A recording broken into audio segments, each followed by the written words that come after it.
Good morning, everybody. Who do we, So neighbor to neighbor? neighbor to neighbor, you had asked about putting it back on the agenda. So we have a representative here. If you have any questions about anything that she touched on last week, 2 weeks. I wasn't here, so Last week, yes. Yeah. last one? I think so. It was 2 weeks. I didn't, Maybe it was. I don't know. I wasn't here. Days are running together. I don't think it was. That's okay. Good morning. Good morning. Maybe kind of refresh me a little bit. I don't think I was here for it. So she had a sheet she gave us. Yeah, So we skipped her. you- Yeah. This one here. Okay. It was in her packet. Okay. Yes. Perfect. You weren't even here. Yeah, give us a second here to get I'm not organized. situated. Well, we've got lots of reports. So it'd probably be good for the people, if anyone's watching, to introduce yourself and kind of start through the whole formality of it. Sure. So I am Amanda Robinson, and I'm the executive director of Neighbor to Neighbor Abilene. I took over for Sister Loretta July 1st of last year. I've been with Neighbor to Neighbor for 2 years now. We are a nonprofit that serves Dickinson County, and we help families and individuals in need, whether that be with rent, utility assistance, gas vouchers to get to work. We have a 24/7 food pantry. We give boxes of food out, various things like that. We help them apply for assistance for food stamps, Medicaid, Medicare. So we do a variety of different things with the community of all ages. That's kind of who we are and what we do. Good. I see that grants and donations is the bulk of how you get financed. Yes, that's it. Is that through other government entities as well, or? We don't have any like federal grants Okay. currently. And right now we are actually out a grant writer, but I actually have a meeting with a grant writer that I know this evening over in Salina. So, and she said that she would be willing, but I just got to get all the details to her and kind of see. So we're hoping, fingers crossed, that we'll have that grant writer again. But that's kind of been why we were down, because C.R. Patterson grant that funded our payroll, and then we lost our grant writer. She became ill and wasn't able to help us, and so we lost her over the summer, and right as we moved into our new building, and so we haven't had a grant writer. I am getting ready to take a class to learn how to write grants, and I've done one so far, a small one through the Community Foundation. But so we are working on that as well, so I can have a backup. But the problem with that also is just like the time it takes to put in grants while I'm trying to do everything else, because we only have 2.5 payroll staff, and we have a handful of volunteers. So that's kind of where we're, just struggling right now. But hopefully we'll get that grant writer and it will be better. So this is more for staff, but were we able to determine, would this qualify for opioid money, or is it too much on, not clear cut enough that we can risk it? I don't know. Yeah, because it has to be specific for drug-related programs. So even though they help Education. some people that may be in that situation, it's not specific enough to. I know they work very closely for anybody in recovery court, but right, it has to be for a education piece of that. So Okay. So that's, that was one possibility that staff was going to review for us to see if it would qualify in that area. And that makes sense. We help them, but I get it. So we wouldn't necessarily have money to shore up what your deficit is, but for example,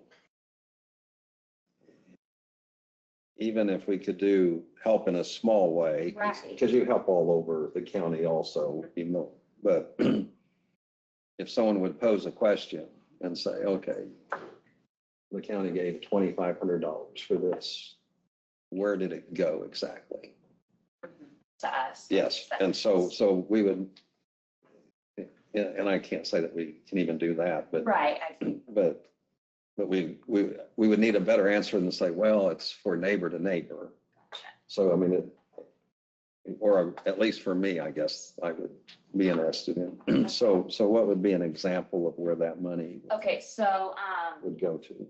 so we have a couple different places we could use it for. So if it would be something like that, more than likely we would take it and we would put that in our emergency support fund, and that would be what would cover like the gas for people, medicine co-pays, stuff like that. So we break it down like that. So we have emergency support, and then we have like the operations side of it. So if that were to, if it's operations, it would cover like what we're doing, like my van expenses, gas expensive for like the outreaches for stuff like that. So we could do it either way, and then we would have it broke down on how we spent it and who it went to, just like any other grant when we do our grant reports.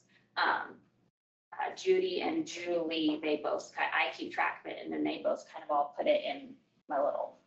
What's, I have some interest income here. How much unencumbered cash do you guys have? I couldn't hardly hear How you. much cash do you guys have on hand? Unencumbered, like, I don't see a cash balance. We have interest income, so I assume you got some cash balance. We do like what we have in the bank, or Correct. I assume you got some CDs or something going on. we do have CDs, and you would ask me that, and I don't have that in front of me. Judging by the amount, I'd guess you're in the 300 to 400 range, but Yeah, I think that sounds about right. okay, I don't have that in front of me right now, and I'm so sorry. it's okay. I assume that's But I know spillover we from have past about grants and stuff 57,000 like that. just in the bank, and then most of it is invested in CDs. Yeah. I assume that's spillover from past grants you were receiving. Yes, yeah, so that's what we'll do, like our past grants, we will try to invest it, put it in CDs. Not that you don't need more income, but I guess the idea is you're not gonna go away overnight. It's really where I'm trying to lead. Yeah, we won't go away overnight.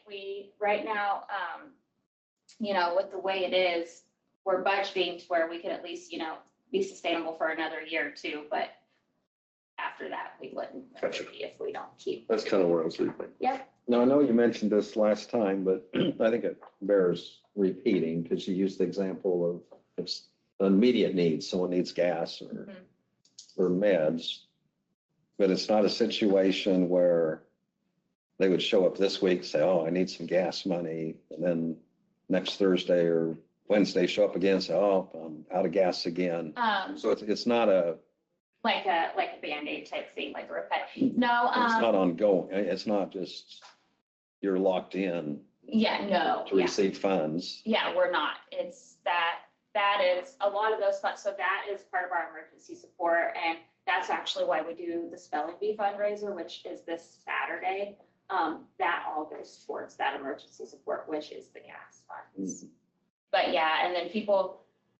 But you network with other groups. So say someone doesn't stop at one group or church and get help, and then the next day go to another. I mean, you give them kind of coaching or counseling on budgeting, I guess. Yes, we do that. So because before I even offer to give them any kind of assistance, I make them fill out our intake form, which kind of says like, are they working? What are your monthly bills? Like, you know, rent, all that. And then we take that into consideration. And then if it's like, well, why aren't we paying these things and we're asking for money when it looks like we have enough money to pay these things, we'll kind of sit down and be like, okay, has something happened? What's going on here? And then we decide from there if we can help them. And then sometimes it'll be that stipulation. Okay, if we help you, you need to enroll in core, or you need to come back here so many times a month for us to go over your budget. And stuff like that. And then if they fall short and they fail to do that, we just have that's what's nice about not being corporate. I guess we have the luxury of saying, sorry, we're not going to help you anymore because we gave you this money and you didn't follow through. So that might seem harsh to some people, but that's just the reality of it. We don't have an endless pot of money and we just can't do that. And people need to learn to help themselves. Is this the first year you're budgeting a shortfall? So I can't tell you that either, just because I wasn't ever a part of that. Okay. When I was working for neighbor to neighbor. I'm just curious on the how it's doing overall. Yeah, You know what I mean? I wish Judy was here and she's out of town right now because she would know. So tell me if you know this. Do you know if any of our cities donate to you guys? The cities, Yeah. they do not. Okay. It's mostly either grants or just people in general, just personal. Okay. So Amanda, Yes. I know you guys kind of censor that a little bit of what you give out money for, but let's say a person came in and needed a cell bill, their cell bill paid. Would you pay their cell bill? Okay. Cell phone and internet are two things that I do not like to pay. Okay. We feel like those are more luxury than necessity. However, there are some situations where we may have paid someone's cell phone bill. If it's like a single plan, maybe they're elderly, they're sick, they fall a lot. Like if, you know what I mean? Like if they're in an emergency situation, they might need to have that for an emergency situation. Or if it's maybe a single parent and they're waiting for a call for a job and that's the only thing they, otherwise I invite them to come in to use our laptop, our Wi-Fi to make those phone calls, our phone. I do not like to pay, and I try to say that we just don't do that. It varies, but I think I've personally paid it maybe twice.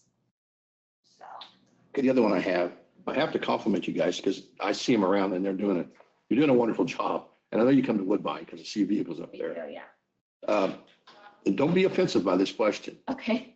but why in the devil are you meeting in the old school? And we're fixing that. We have a beautiful gym and all that, but it's cold. But we just remodernized our church fellowship hall with lumber off my property to build new cabinets and stuff. And we're wanting you to meet in there. Why not? It's hot and nice.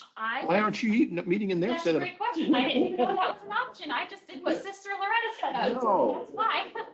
No, we were told as citizens, sometimes if you put that into a religious thing like a church, some people may be offended. It wouldn't come to ask for services. Oh, yeah. But we're walking into that. That's what that fellowship hall was built Yeah, for. okay. And so call. Who do I get a hold of? I mean, I'd be happy to go.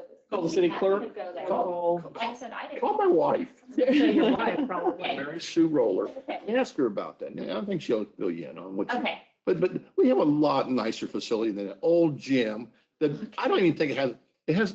We turn the water off on it. You Yeah, have it's cold. restrooms. It gets cold in there. Yes, no. Let's just stop that, okay? Okay, wonderful. But seriously, I do see what you guys do, personally see what you do. And they do a remarkable job, you guys. I mean, I'm not, I'm pretty tough on all that stuff. And I want to thank you. Thank you. Yeah. So, I no, appreciate that. I know you do work. You guys work hard. I see it. It's definitely hard work. Yeah. But it's rewarding work though. You know what I mean? Like it is, it's rewarding to me to do stuff like that. So.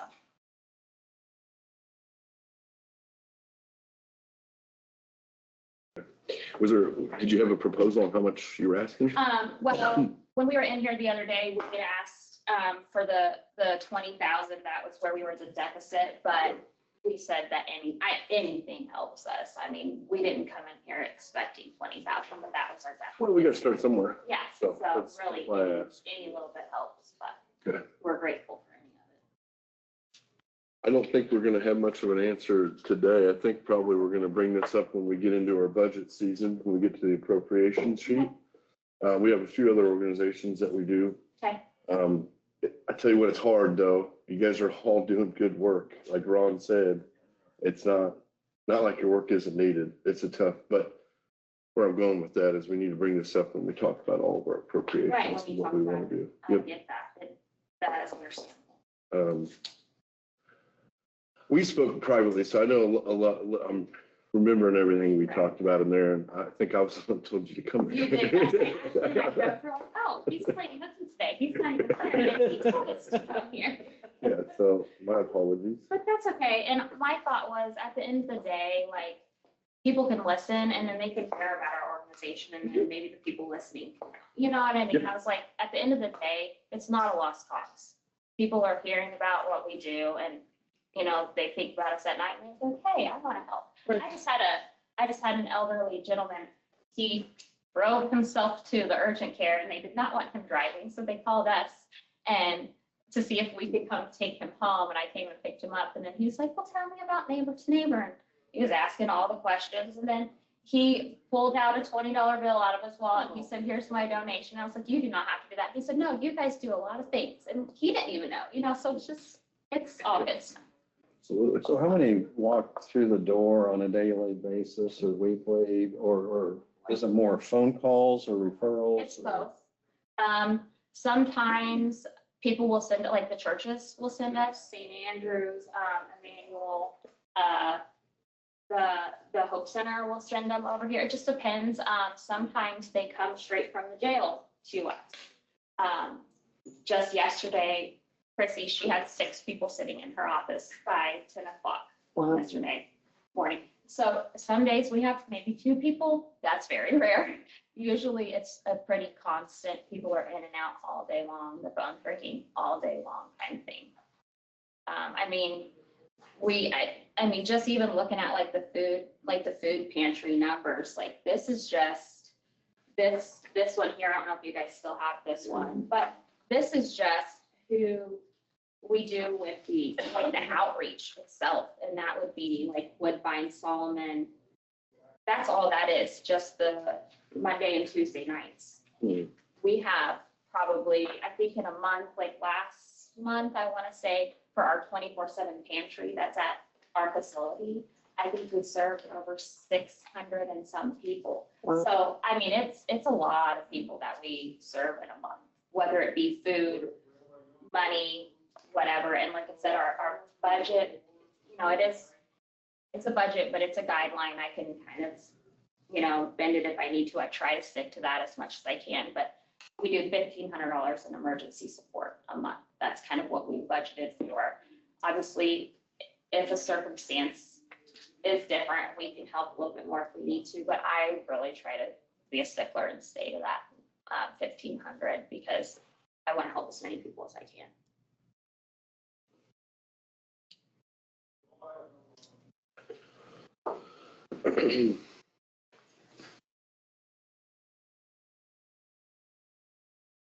Any further questions, commissioners?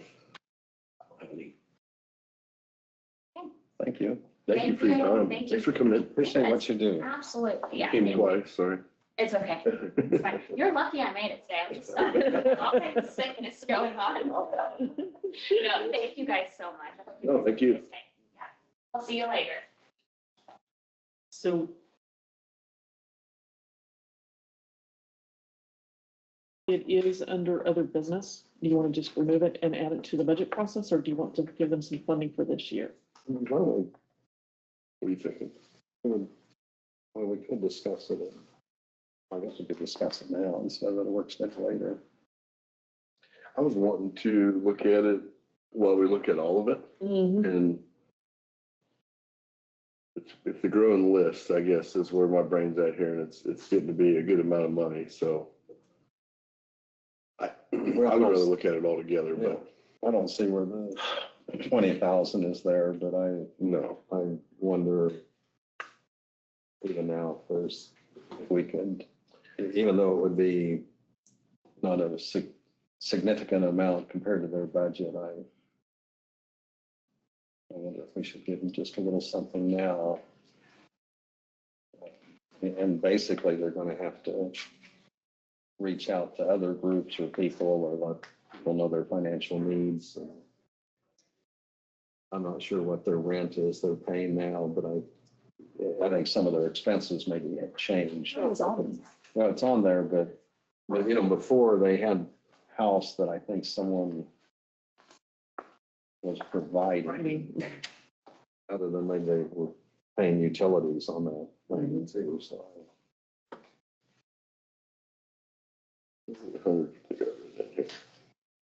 Yes, it had on their budget that they're paying a rent. cheap, really.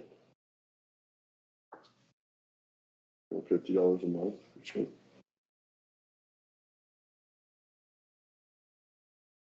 I guess I wanted to look at it as a big number, the whole number, and then decide if we could, what we need to do. I get your point, though. Honestly, Lynn, I'd rather prefer to keep it for budget when we get to that page. That's my opinion, but if you guys want to do it this week, I'm not opposed. Well, we could still put it on the budget for next, but I'm just thinking their needs are immediate to a degree. I mean, it does open up, That was what, potentially we could get a list of quite a few people coming in. yeah, And the opioid money, that's some things we can use if it that's kind of where I'm going meets with that that. criterion, and this one doesn't, so it'd be separate. That's kind of where I was going with the current. I mean, I know we did a transfer of the opioid money to fund it for, we did I think a transfer is what we called it, Recovery court. for recovery court.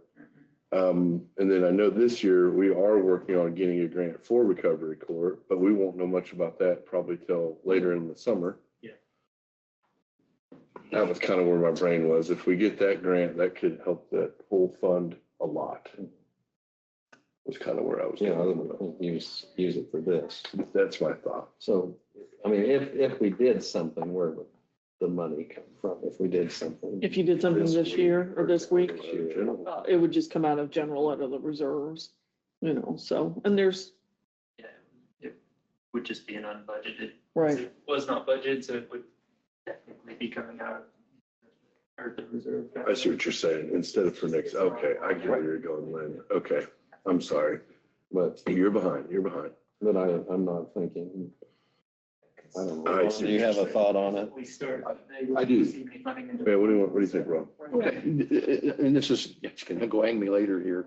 Just a thought, has the commission ever considered, we donate to a lot of organizations like that, is to set a set amount to the foundation and let them do that, because I really feel funny taking taxpayers' money and saying we're gonna do these things with taxpayers when Elizabeth's here, the foundation, that's what they do.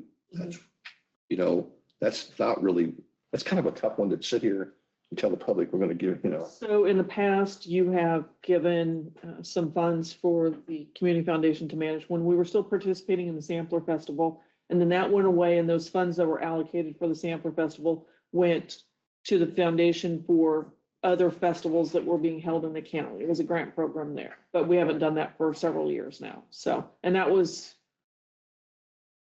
long enough ago, Elizabeth, 15,000. I don't remember now off the top of my head, but there were some funds that went there. For me, but I applied for one of those grants because I was a theater. Yes, yeah. that just, Mhm. I think that they're more into going through that stuff instead of us doing that here. If there was funds set aside for that particular purpose. But that's just, like I said, Not a bad idea. With, my only caveat back to it would be, we're giving them taxpayer money. I get the community foundation that gives money away. A lot of that's donated. Feel like we're getting into a little bit different land on how the taxpayer would view that. I don't know though, maybe I'm taking that too far. In other words, we would be, need to be the ones making the decision. I guess that's what's going. Right. I mean, maybe we could talk in a work study if we have more, and maybe we have enough information now, but I don't know, we're ready to put it on the agenda for today. Okay. Yeah. It actually is on there, but you could remove it. We could remove that. what I see in Dickinson County as a whole is there's a lot of entities trying to do kind of some of the same things. For example, this type of deal here.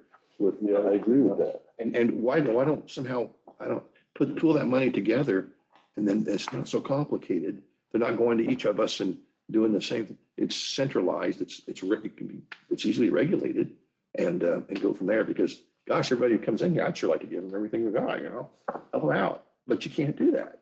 So it needs to be. That's my thought. Yeah, and each group, I think, focuses on something just a little bit, kind of a crossover, but I think they do a good job of communicating with each other. So, for example, CORE visits with Neighbor to Neighbor, and they visit with the HOPE group, helping other people in their emergencies. And sometimes it's the same people involved in more than one group. But, they're, meeting a need that's, You want to leave it on the agenda? Let's debate it, well, not debate in the real sense, but let's debate it on, Discuss. let's figure it out, yeah. Okay. I get where you're going. If we wait until next year, I don't know why I wasn't picking that up, but I get what you're saying. They're not gonna get any money this year.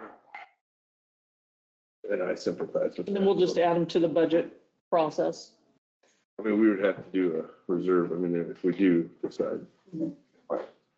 Yeah. You guys okay with that? sure. Tim, you got some time? Good morning. Good morning, Commissioners. Good to see you. Tim Hamilton, Planning and Zoning. Just to kind of recap what I had talked with you about last month, we had a total for 2025 of 78 building permits, 18 new single-family homes. That kind of breaks the record of 16 that we had back in 2019. And again, that's for unincorporated parts of the county.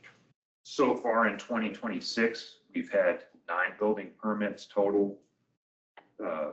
Only, one of those so far has been for single family home. The good thing is, we're using GovBuilt now, the platform, to apply for building permits.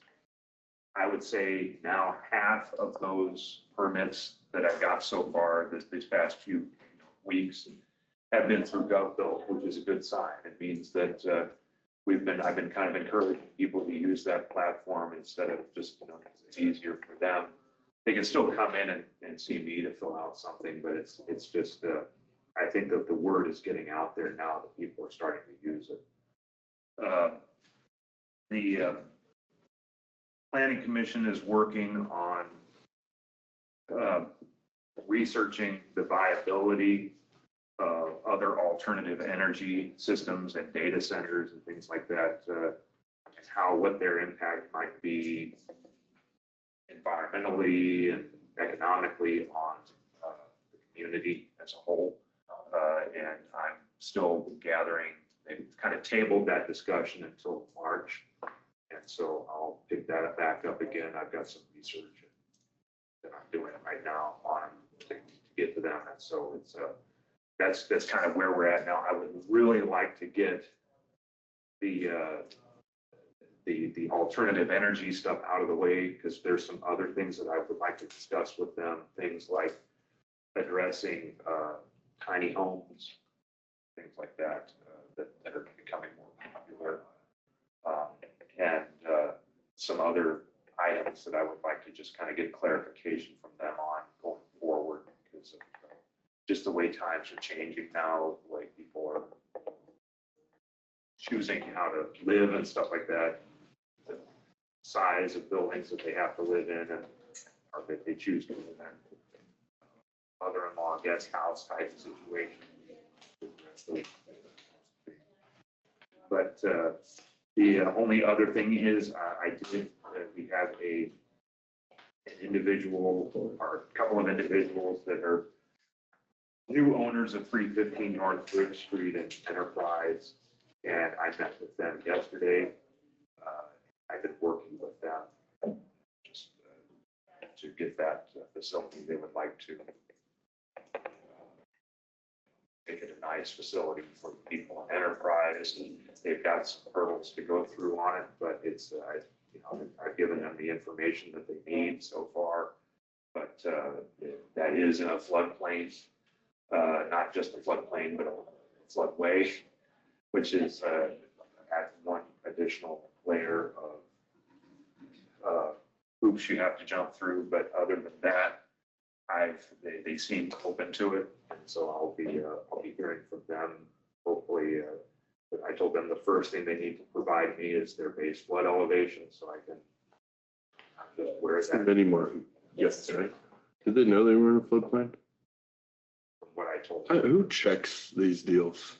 I feel like somebody didn't tell these guys, or maybe they did and they. I think it was a private sale. This was They didn't probably go a for private railroad. sale. Yeah, that's what Tim's thinking. And that's obviously, you can do that. Yeah, because I know with realtors, they have to check that. I feel like if I bought this and they didn't tell me all this stuff, I'd be pretty angry. Yeah. I'd be pretty upset.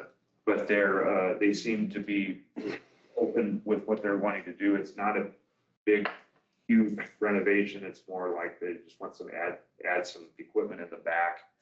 But that they'll have to like do some things that, I just told them, just find out where that base flood elevation is. And if you're actually above the base flood elevation, you don't have to worry about anything else. So, So you can build something up a little bit and increase the elevation of. yes, yeah, to get out of out above the base flood. And then you can apply for what they call a letter of map amendment, and then that will take you out of the floodplain.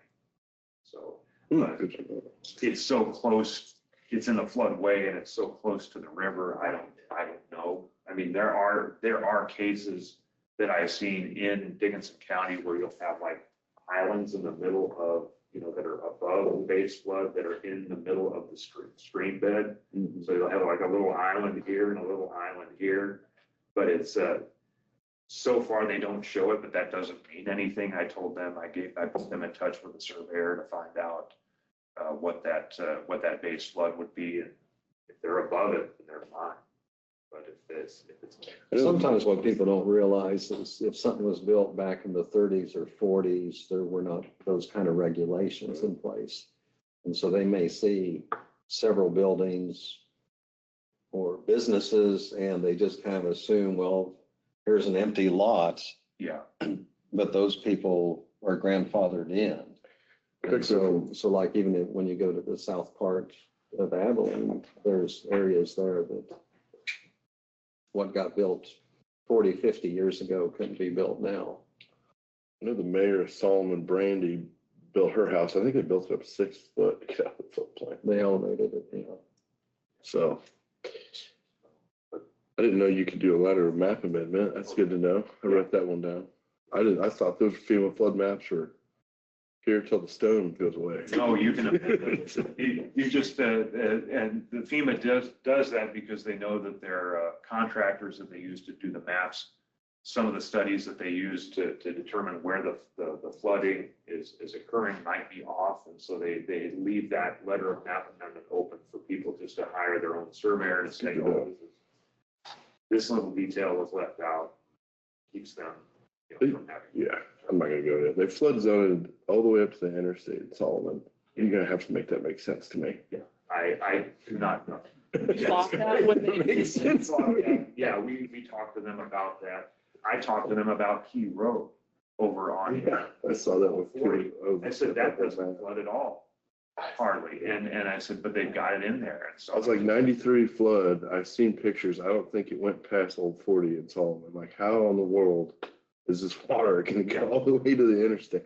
Like, I think we'd be in a lot bigger problem if that was the case. We wouldn't have a town anymore, I don't think. But no, that's all I had. If there are any questions for you all. I don't think I do. The alternative energy conversation, I saw an article about it. So you guys are continuing that discussion? Yes. Okay. And ironically, we're having this very same conversation in Saline County. I somebody saw an article on that too. Yeah. Yeah. Got your hands full. Yeah. Thank you, Tim. Huh? Well, commissioners, you. Thank you. Thank you. We're a little ahead of schedule. You want to talk? Yeah, you just had nice questions. Come on up. So, what's it come up or You can just ask a question. So I have gone and talked to Chuck Henry Okay. about how making container homes. What would that take county-wise to have a container home within our county? Is that something that we could look at? If it's in an ag district, I'm talking about to live in, to make it into a home that That's what I somebody mean. could live in. that's what I mean. If it's located in an agricultural district, Okay, they can do it. They can live it. if it's But not if it's zoned in, like, let's say, residential, residential R1 or suburban residential, they can. is that something that the rules could be changed?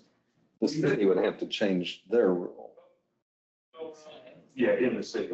If it's in the city limits. There's Not in a, the city limits, if it's not incorporated or anything, then that's a free-for-all, right? Well- Kinda. Sort of. I think it's some Like, requirements, Kind of but say, hey, you gotta, That's one of the discussions I'm gonna have. Like a building permit. Get your permit first, yeah. yeah. Before you. Don't you mess with us country people, we like our independence.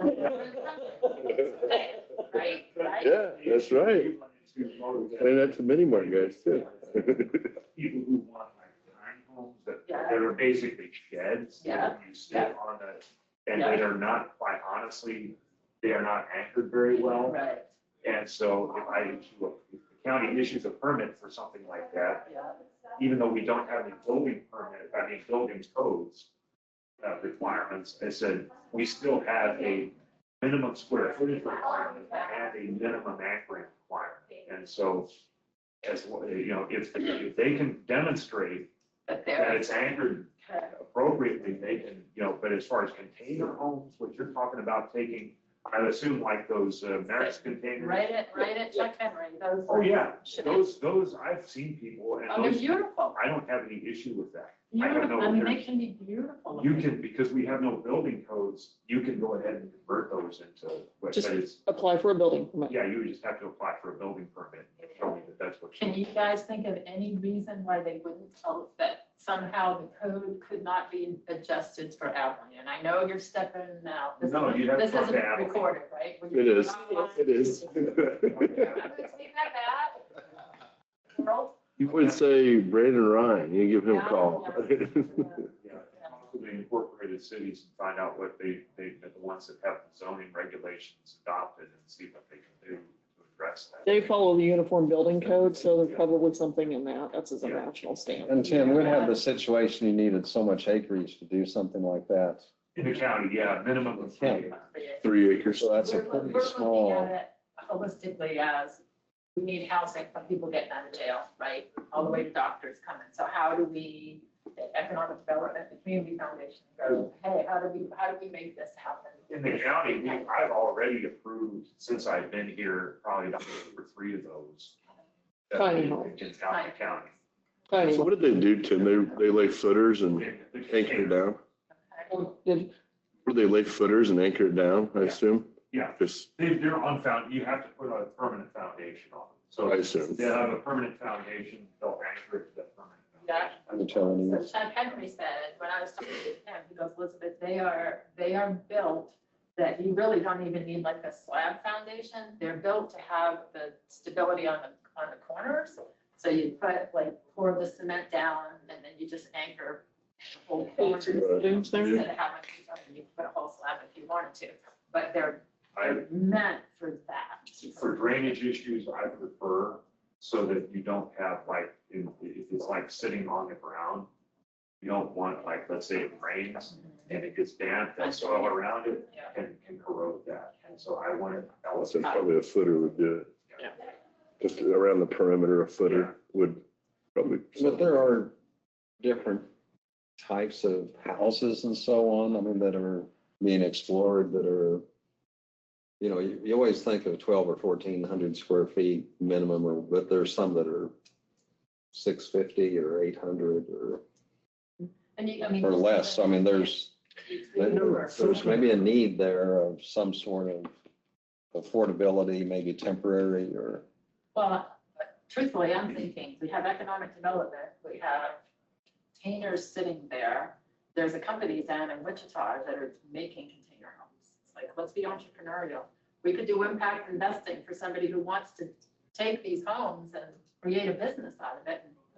Wichita also has that little restaurant and shopping area that are made out of containers too. Yeah. Yeah. In there, it's really cool. Containers Dinner are an restaurant's issue. really good. Yeah, the journey is where it went.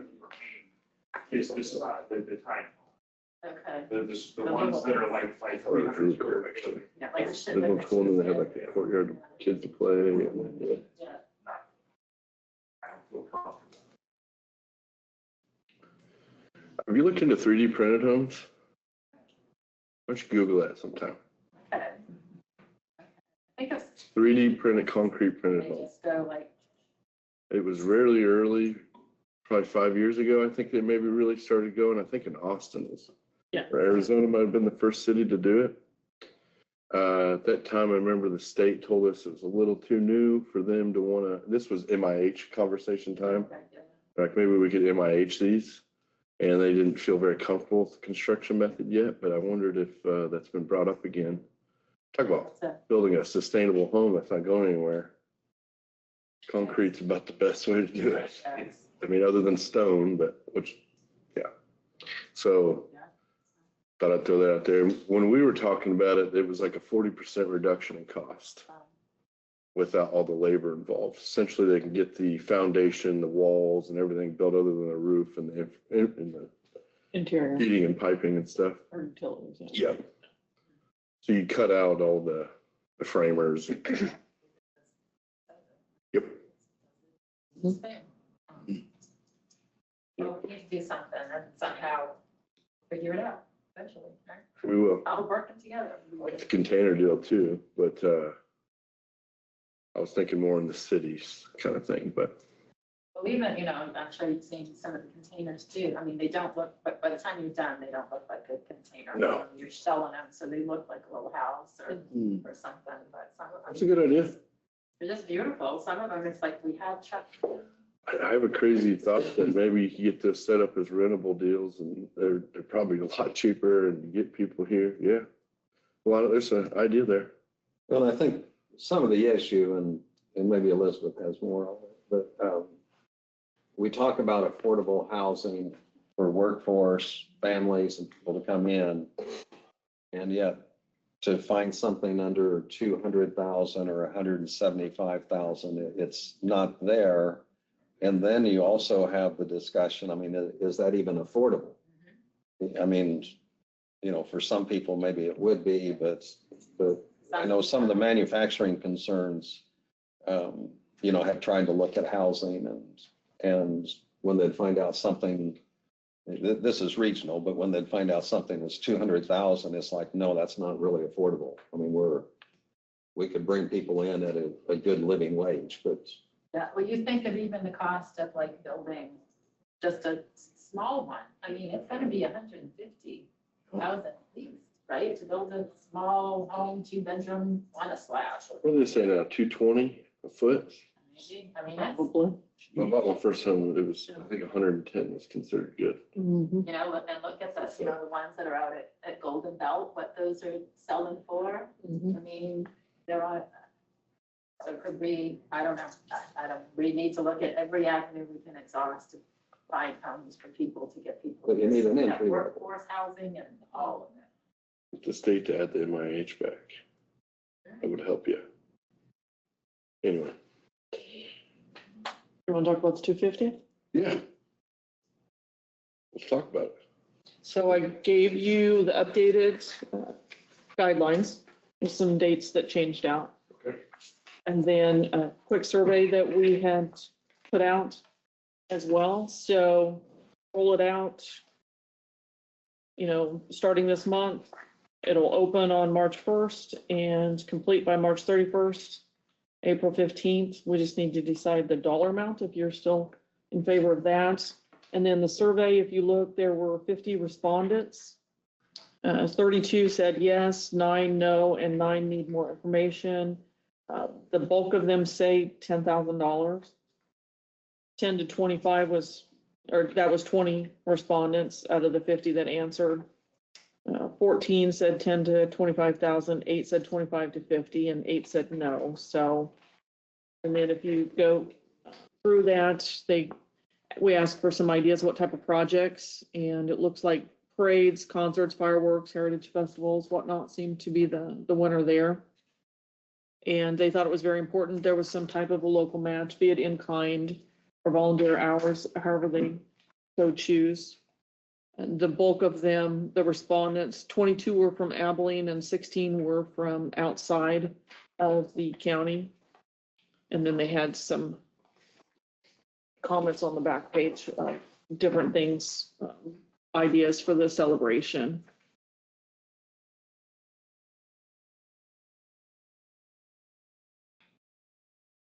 Family History Museum. Okay. So tell me a little bit more on, so how is this collected, this So it information? was, So how do we know it's a good cross section or? Well, it's a app called Survey Planet that we posted a link on the website and Facebook. So primarily these were probably answered through Facebook. Okay. And then I can tell you where a lot of them replied from, but I don't know why it hit where they were at, because a lot of them that were not inside Dickinson County that responded. Some were, some were. People responding, I mean, that's Yes, good, yes. because you engage and want to try to get a little bit of. It went out last picture. Friday, so exactly. And, almost every idea or plan or project, there's always going to be some that are not for it, and there's going to be some that are neutral or, Right. and then some enthusiastically for it. So I think it's. And getting 50 respondents, I thought was pretty good, actually, so.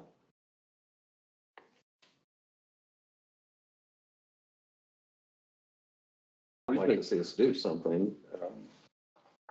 I think it's a positive, all in all, it's just a matter of the amount for me. Any chance you guys are gonna put anything in the pot?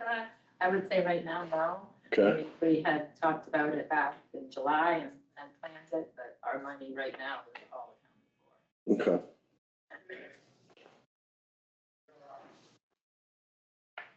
My original idea was this, and then I kind of skirted back a little bit, and then me and Janelle talked about putting on a bigger parade essentially for the county behalf, which would be not very much money at all. I mean, it's not going to cost us very much at all to do that. So but I do want people to celebrate it. I think we ought to try to help get it going if we can. I don't know the amount you guys are comfortable with though.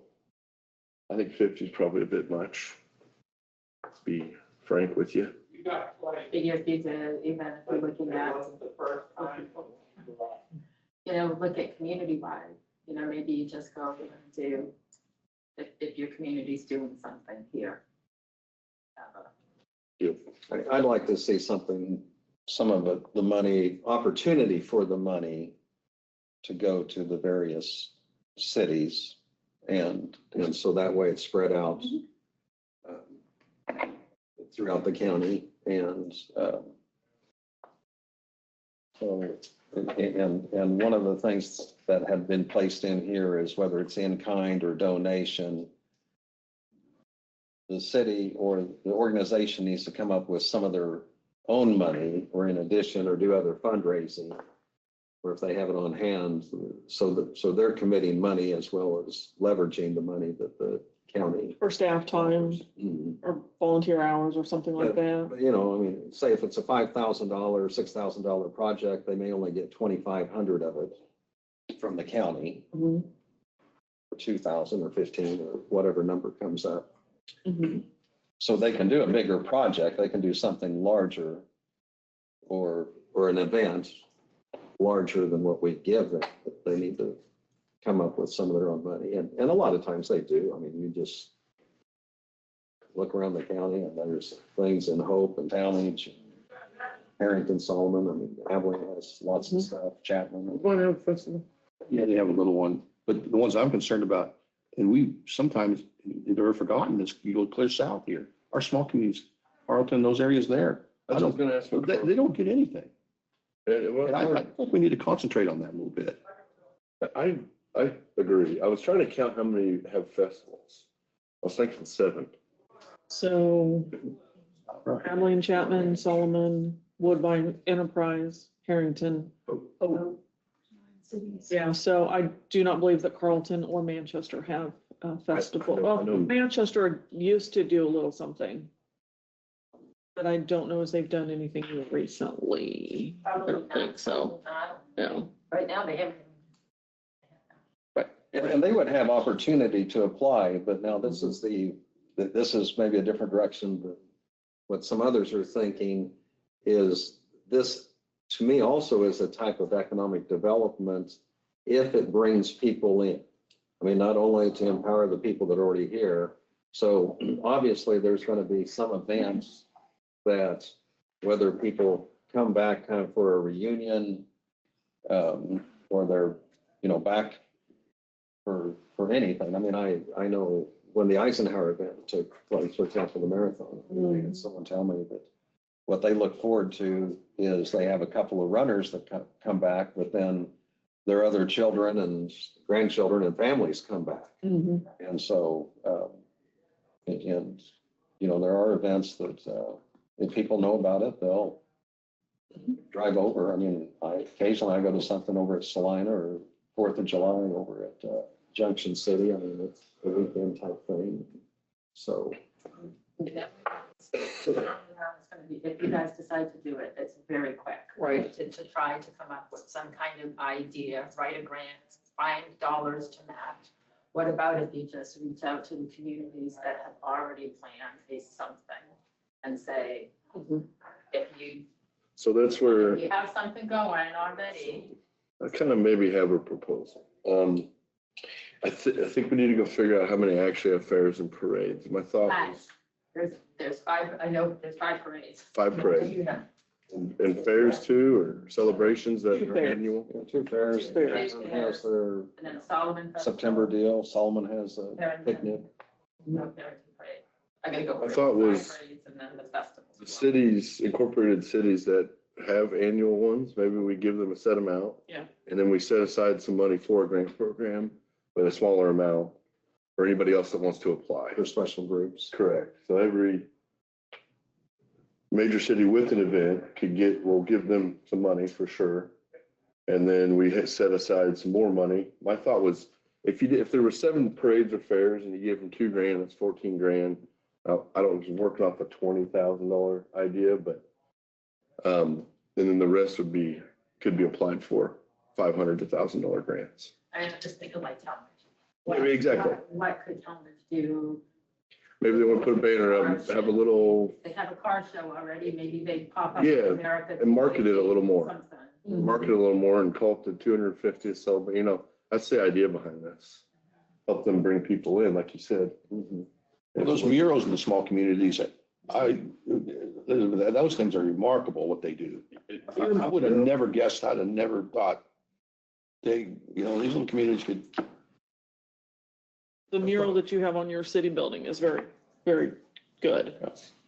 So I think there's some special events that could come about, and I think just kind of put it into the hands where, whether it's a city or a group, they need to apply.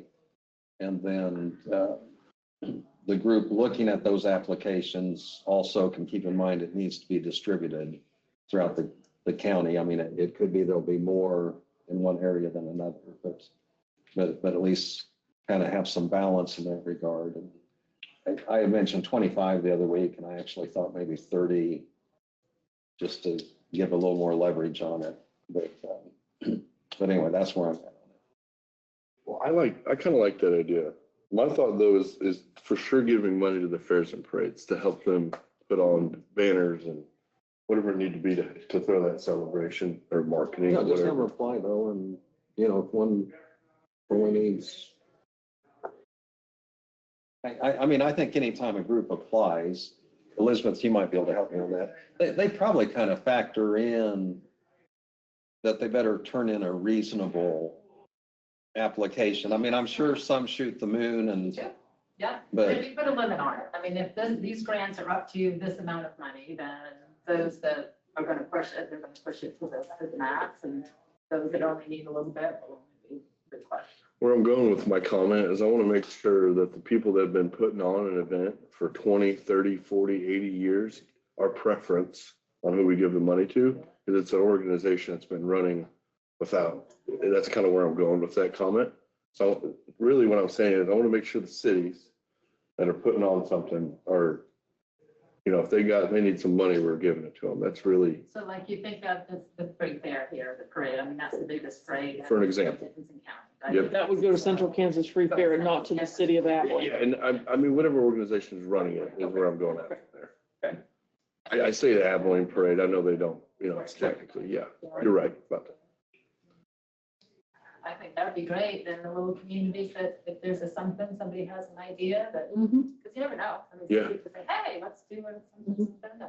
But if we had a logo, which I believe is being. Natalie is worked on, working on, she'll bring that. And there were some banners Mhm. that could be put on loan. So if someone has an event in May, they would use it for that, give it back. Another group that's using it in June or July and so on. And just have a good celebration for 250 is pretty big. What we have the ability to do, and maybe this is what you want to do, we can have the grant application, you guys can, if you want. We can put you as the reviewers of the grants and. That's for sure gonna happen.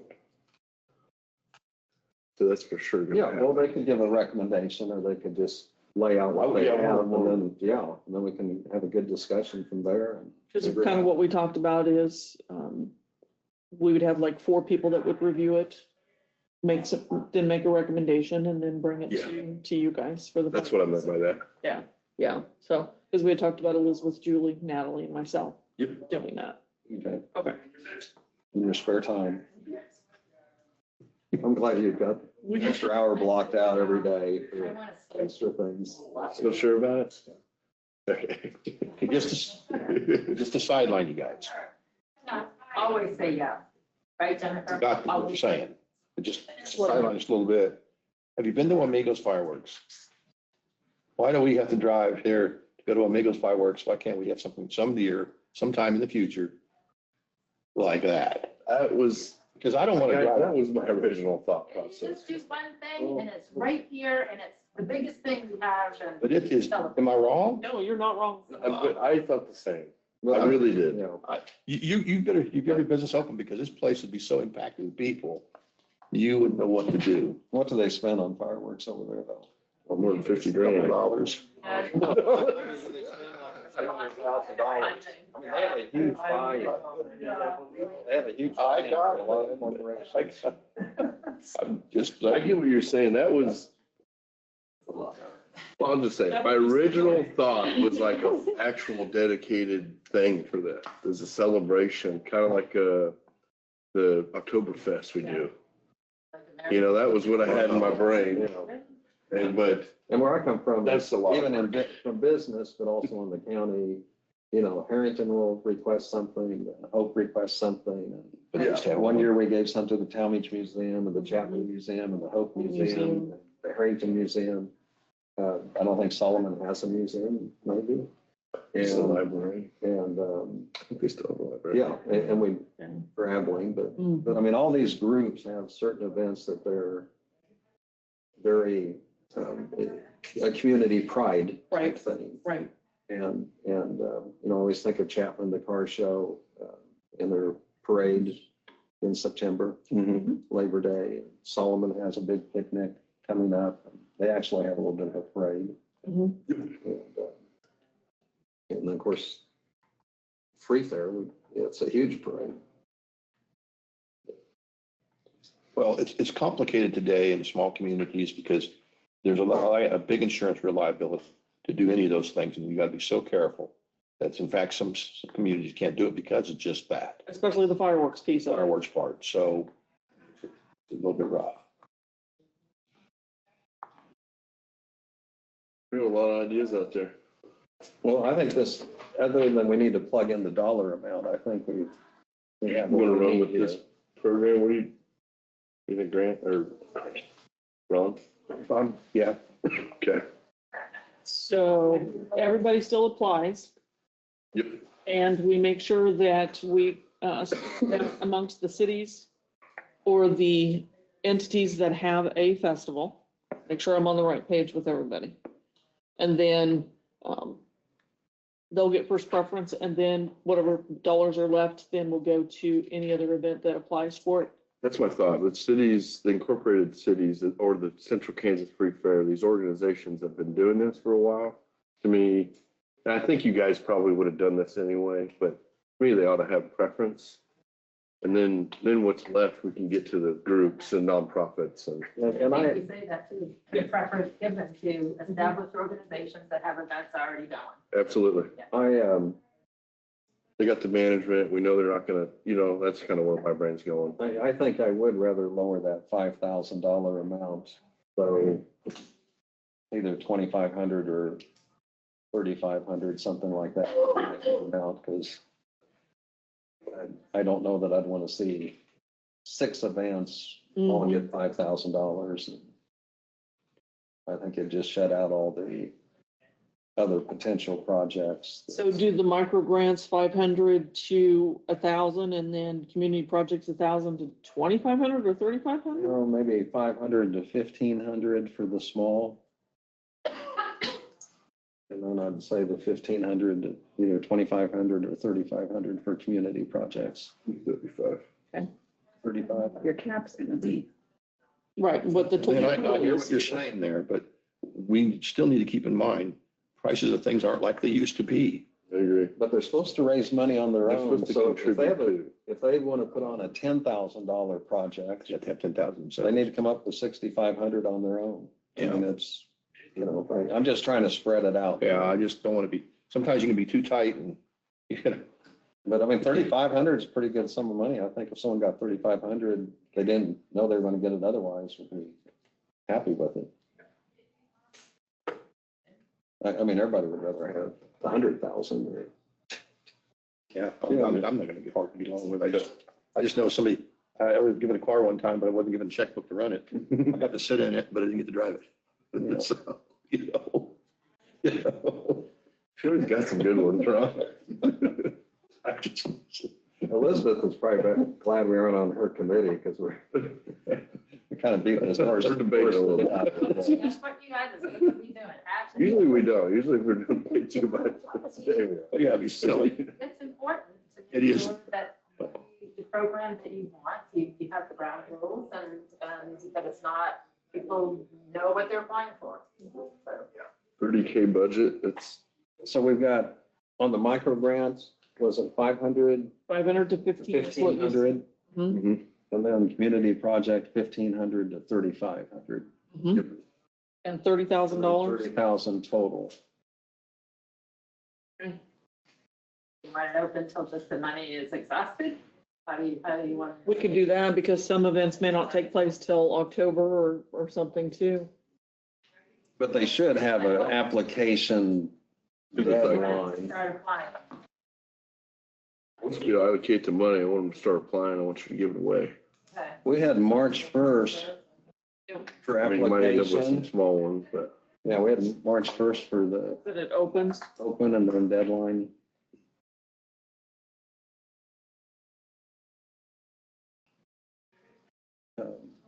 Deadline March 31st. And then if there is money left over, we can reopen it or make a decision to put some of that extra money towards some of the applications. I think as long as people are notified, I think we'll have lots of applications. I would guess we get 15 or 20. find out. Do we have this on the agenda? We do. Yes, you do have it on the agenda. What I'm hearing, and I guess I'm gonna staple it here, 30K budget, 500 to 1,500 micro grants, 1,500 to 3,500 community projects. Mhm. Do you want to update this before we go? Don't, and I'll update it before and we'll post that. Okay. Yeah, we'll get it cleaned up and make it look pretty. Clean it up for the. Mhm. I'd like to see the logo. Yes, Natalie's gonna be bringing that in. Yeah. She's been working on one, so. I hope this excites people. I know it's not the world, but it's something. I think that, anything that you can do to celebrate something and do something good for the community is huge. Come together. It's absolutely huge. Yeah, a lot of bad going on in the For world. G, Get a little happiness. like, hey, I want to do this, you got any money to kick in? And then you would have had money to kick in and it could have been a big something. So next time you think about something, bring us in.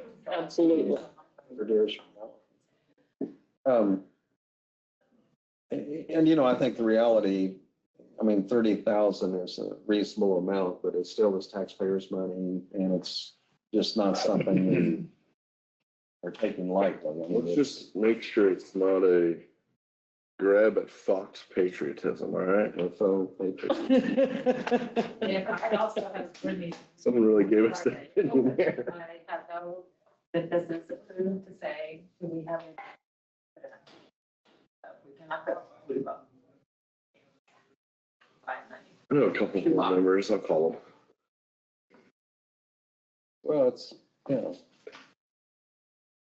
Okay. So We need to the get. next group is on, so I'm going to unmute Steve and Larry and then share my screen because they do have a presentation. So Steve or Larry, I'm not sure which one of you is going to be speaking, but you should be able to share your screen.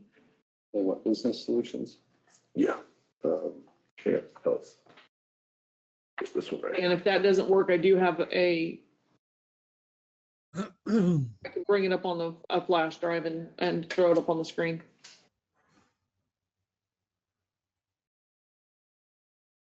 Okay, I'm Larry Moore. I'm here. Steve is trying to get on. Can you hear me? We can Yes, hear yep. you. We Okay. can wait a minute or two. We need to wait for Steve. Yeah, he's having Okay. trouble getting on. I had trouble getting on also. Use the restroom real quick then.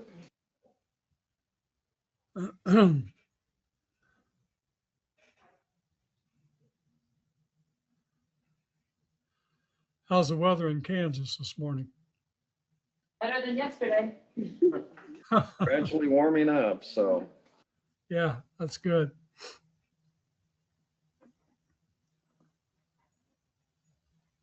Like 3 minutes. So for some reason,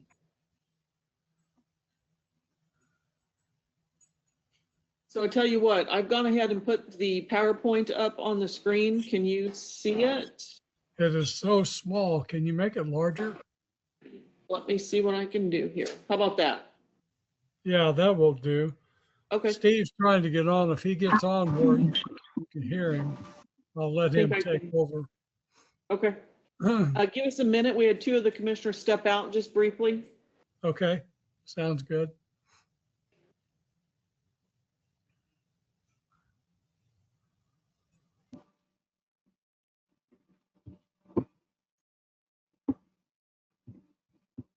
Can you hear me okay? We can hear you, Steve. Just give us a minute. We had two of the commissioners step out briefly, okay? Oh yeah, no problem. I just wasn't sure if you could hear me or not. We can. Is this Janelle? This is Janelle. How are you? Good morning. How are you? All right. Good. How's the You- weather there today? Actually, it's going to turn out to be a beautiful day. Nice. Yes. Nice. Where you're at. Well, I'm actually on vacation this week and I'm in Hawaii, so it's paradise. Definitely. So, Yeah. It's And I'm in- good. And I'm in Texas, and it's a little bit warmer than Kansas. okay. Texas and Hawaii, dang. So I will tell you gentlemen that you have till 11 for a presentation and then the commission goes into the regular meeting. So, Okay. Let us know when we can start. Go ahead. Go ahead, Steve and Larry. You can go ahead and start if you'd like. Okay, let's do it. So today we're talking about the CHAMP plan. It is an insurance policy through Champion Health. They're a nationwide, all 50 states insurance company based out of Phoenix, Arizona. And Janelle, can you go to the next slide? I can do that.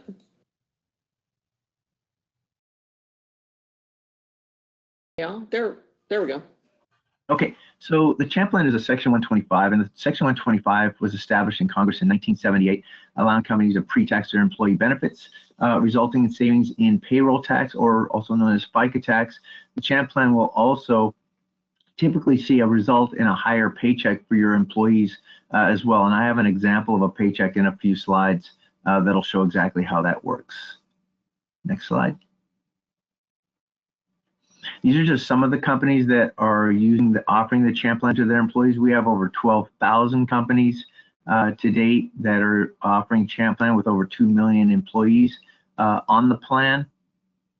Next slide, please.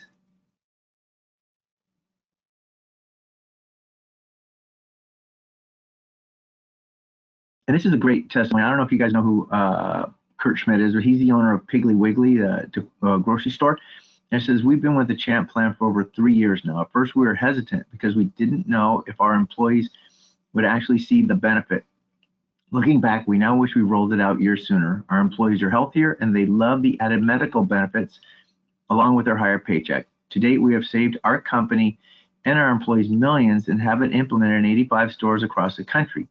The Champ Plan has been the single greatest benefit we have implemented for our employees and our bottom line.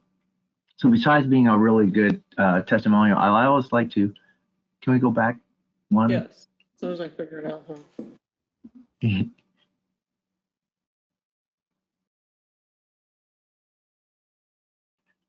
Be back up. So besides being, yeah, so thank you. So besides being a great testimonial, I like where he says, at first we were hesitant because we didn't know if our employees would actually see the benefit.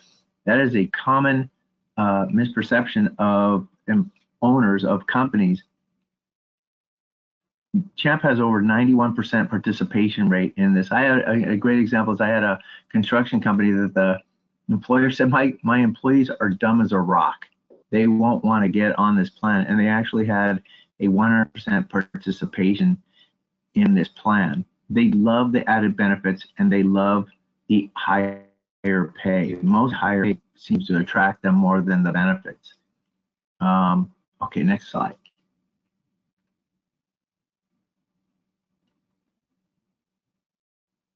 There we go. Okay, and these are some of our partners, ADP, the nation's largest payroll company, Paychecks, and those guys aren't only in the business of doing payroll, they're also in the business of compliance. They're making sure that you're actually paying your employees right and legally. Next slide, please.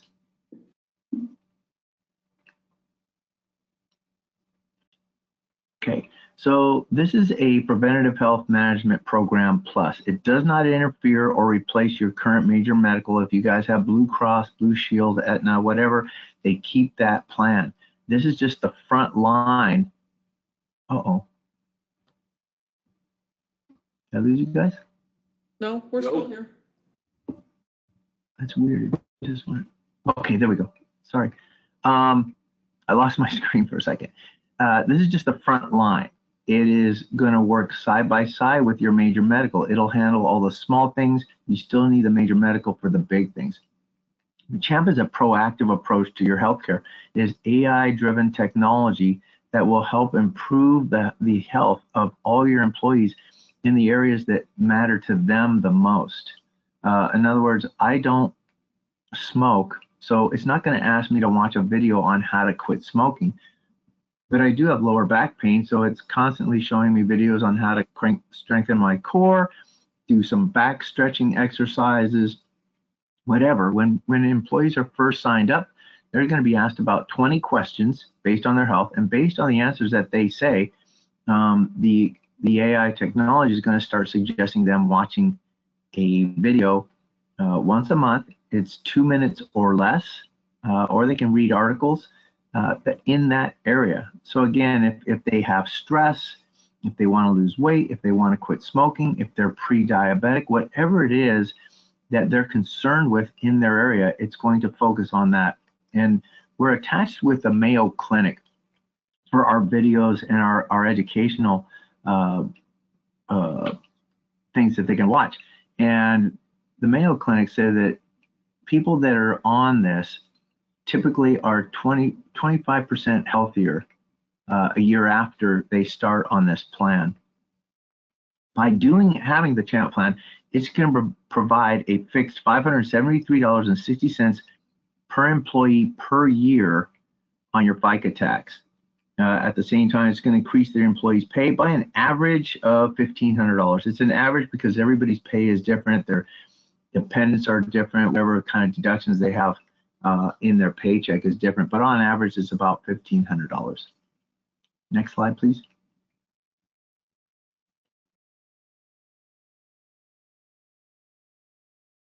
Okay, so the CHAMP plan will give every employee free doctor's visits, free urgent cares with a zero copay, 100% preventatives. There's over 20 different preventatives that are covered on this, from physicals, mammograms, OBGYN, immunization shots. They also have at-home lab testing where they'll send a kit directly to your house and they'll test you for metabolic panel, complete blood counts, enhanced lipid panels, and more. This might be one of the best things. They just added this last year. They're constantly adding more and more benefits as they're able to do. And this one could theoretically save somebody's life, but you could have somebody do this and find out that they're at stage 1 cancer rather than waiting till there's symptoms of cancer and you're at stage 4 and you have an uphill battle. And this is all very easy, delivered straight to their house, and it's absolutely free. They also have unlimited prescription drugs at a $0 copay, basically all generics. There's vital tracking, which is kind of like Noom. If you know what Noom is, it's a accountability kind of coaching that is available for like losing weight and stuff like that. You see the commercials on TV. It's the same thing. And they also have a direct primary care, which is a telemed. You can talk to a doctor 24 hours a day, 7 days a week. They guarantee to get you on a call with a doctor within 10 minutes or less, and they can actually prescribe medication for you.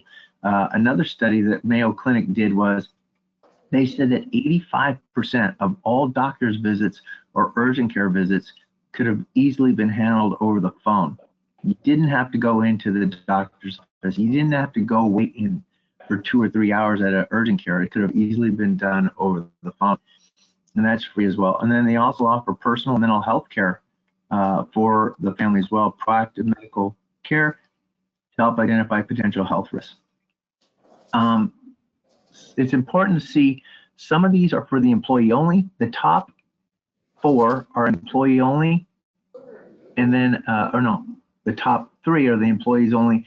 And then after that, it's the entire family. There's no extra charge for a spouse or dependents, no matter how many dependents you have, but the family can take advantage of the doctor, the unlimited prescription drugs, the direct primary care, and the personal mental health.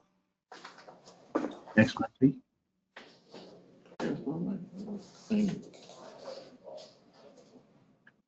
They also have virtual pet care. You can take talk to a vet, set up to 4 appointments a year to talk to the vet about your pets, and they can even prescribe medication for you. That's free. Next slide, please.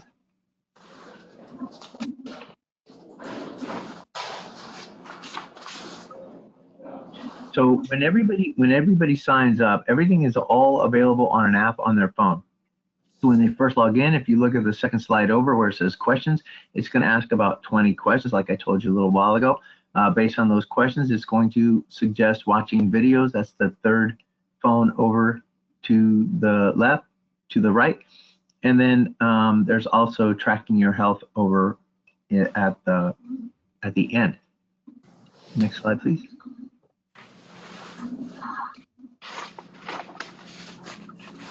So by doing one of these activities, it's going to create a CPT code. And a CPT code is when you go see a doctor and like, for example, I go in for the flu, I go out, he gives me a for antibiotics, and I'm on my way. He doesn't bill the insurance company and say, Steve came in for the flu. He goes, Steve came in for a CPT code 1234. That's going to tell the insurance company what I came in for and how much they're going to pay that doctor for that visit. This is the same thing. These are actual CPT codes by if an employee watches a video on keeping their back healthy, depression, pre-diabetes, managing health weight, doing wellness modules, completing assessments and risk resolution guidelines, any type of activity. Again, once a month is all they have to do, and it's 2 minutes or less. It'll create an insurance claim, put back into their check. Next slide, please.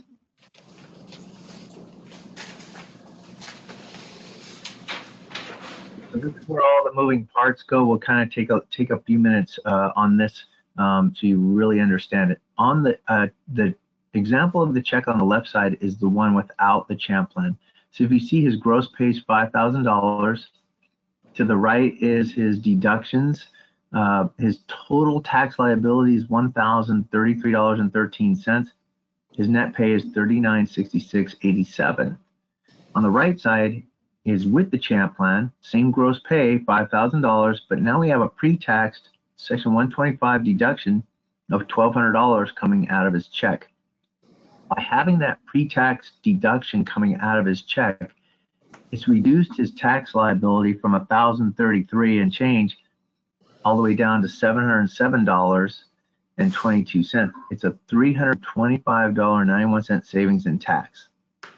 At the exact same time, there's going to be that insurance claim put back into their check of $1,010 after tax. It's an after-tax payment of a claim going back in. That now has increased their pay from $3966.87 up to $41.02. It's a $135.91 increase in pay. But it's really important. The other misperception is my employees are never going to let you take $1,200 out of their check. They're going to be educated on this. We educate all the employees prior to enrollment. Champ sends out emails explaining it. There's an 800 number that they'll have an opportunity to call in and ask how much is my paycheck going up? Where can I go see a doctor? Anything that they have any questions on at all. And we're always there available to answer any questions employees have as well during the open enrollment period. If you look at the difference between the $1,200 and the $1,010, it's $190. At the bottom left-hand side of the screen is the $190. The champ plan costs $120 a month. $70 goes into a claims pool. This is a self-funded plan. But the $190, so it's important to understand that the employees are paying for this plan, but they're paying for it out of the $325 savings in tax. So nothing is going to come out of their pocket. There's no net cost to the employee for having this plan. They're all going to have to pay $190, and then whatever's left over in that tax savings is their pay increase. Does that make sense? Makes sense to me. Clear as mud? Yeah. Wow. Okay, good. I had to listen to this a couple of times when I first saw this. I'm not in payroll. I'm not used to looking at checks and stuff. So it took me a couple minutes to actually get it. But if you have any questions, let me know. So on the county side, how is this going to help the county is by having that pre-tax deduction of $1,200 coming out of their check. If you look at the top right of the screen, that FICA tax payroll is 7.65%. Is going to save the county $91.80 per month per employee on FICA tax, your obligation of paying that FICA tax. There is a third-party administrator fee of $44 a month per employee. So after that fee of having that third-party administrator fee, you still have a net savings of $47.80 per month per employee. And if you times that $47.80 times 12 months, that's where we have the fixed $573.60. So there is a cost to the county. It's $44, but you're still going to have a net savings of $47.80. There's a cost to the employee. It's $190, but it's not going to cost them out of pocket. They're still going to have their pay go up.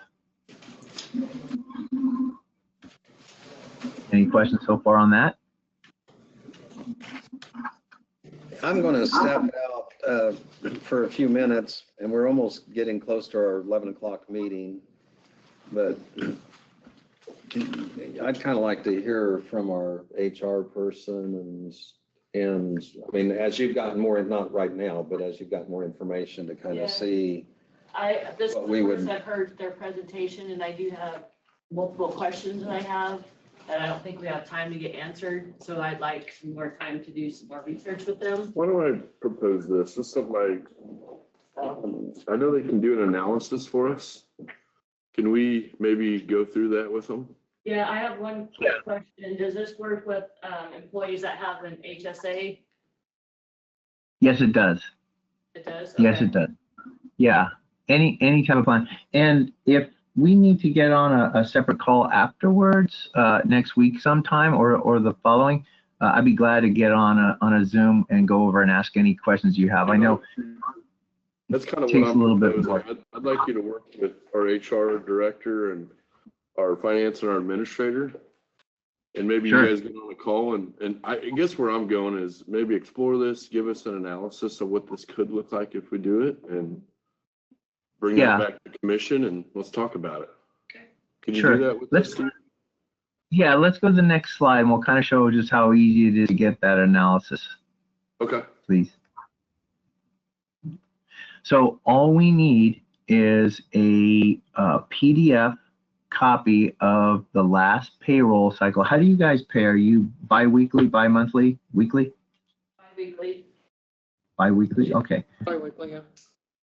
Okay, so all we need is a PDF copy of the last payroll, and it'll be able to, we have a proprietary software that can take all that information and put it into an eligibility report that'll show all the employees that are going up. The CHAM plan is exactly the same rules as a major medical. It can only be offered to full-time employees, which is 30 hours or more a week. And then we can also have the savings analysis. This will show an example, a side-by-side paycheck example of every employee, what their check looked like before the CHAMP plan and what it looks like with the CHAMP plan, who's going to go up, their check's going to go up by how and by how much, and it'll also show exactly to the penny how much the county is going to save on FICA tax. Do you guys have, are my records right? Do you have 140 employees in the county? Yes. We have Is that close? 100, Okay. and we have 100 on health insurance right now. Okay. So that's another question. Do all employees, even if they're not on the county health insurance, are they eligible for this plan, or is it just people on county health insurance? It's every employee that averages 30 hours or more. If they don't have health insurance, this is something that's better than nothing. If they have health insurance through their spouse or somewhere else, it'll work along with any employee, no matter what they have. Okay. Or don't have. Yeah, that's a great question. Yeah. So, Hey, Steve, yes, we just ma'am. have a couple minutes, so can you shoot me some dates? This is Janelle. Shoot me some dates and we'll schedule a call next week to review everything. Yeah. Do you want me to email it to you or just right now? Email it if you wouldn't mind, please. Sure. When we get off, I'll take a look at my calendar and I'll shoot you an email and we can go over that. If we go to the next slide, it'll kind of give us we're going to wrap it up here. I got 2 minutes. So this is just an example of 100 employees with 140 employees total. We're looking at $80,000 savings in FICA, but if we don't have 100% participation, 100 employees is pretty close. It'll probably be a little bit better than this, but it'll give the county a fixed $57,360 a year savings in FICA tax. It'll increase your employee's pay by about $150,000 a year without the county having to pay a single dime extra for that increase in pay.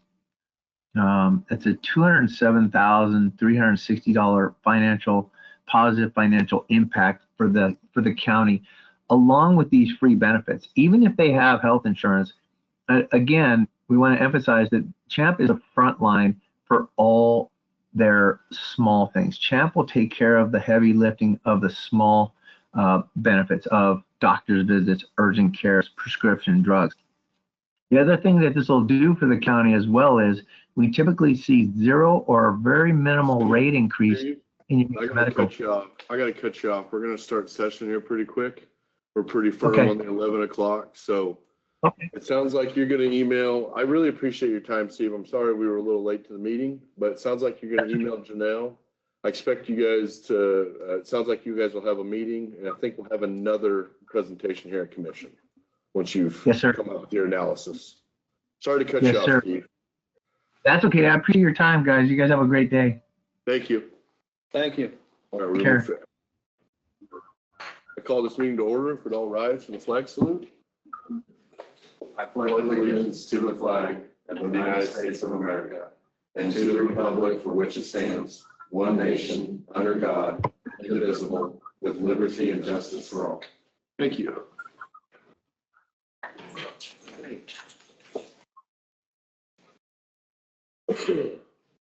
Approval of agenda. We have neighbor to neighbor funding request, 250th Community Grant Program funding, real property tax relief for property located at 736 2500 Avenue that was destroyed in a fire. Do I have a motion to approve the agenda? Moved. Seconded. All those in favor say aye. Aye. Motion carries. Consent agenda minutes are provided for your packets in January 29th meeting. Accounts payable of $181,160.63. ST security wire of $4,161. Indigent defense, $11,600. And abated tax of $1,974.24. Do I hear a motion to approve the consent agenda? So moved. So moved. I'll second it. All those in favor say aye. Aye. I don't think we actually have to vote on consent. I can quit calling for the vote if you want to. No, I think we should. My deal was the Have a bills record. that were acknowledging the payables. Okay. Commissioner comments and committee reports. I don't think I really have any. Lynn? The only thing I'll do, and I'll take time to introduce Glenna Phillips is here. And she's our director of the Central Kansas Mental Health. And so that's one of the groups that we fund as far as with other surrounding counties.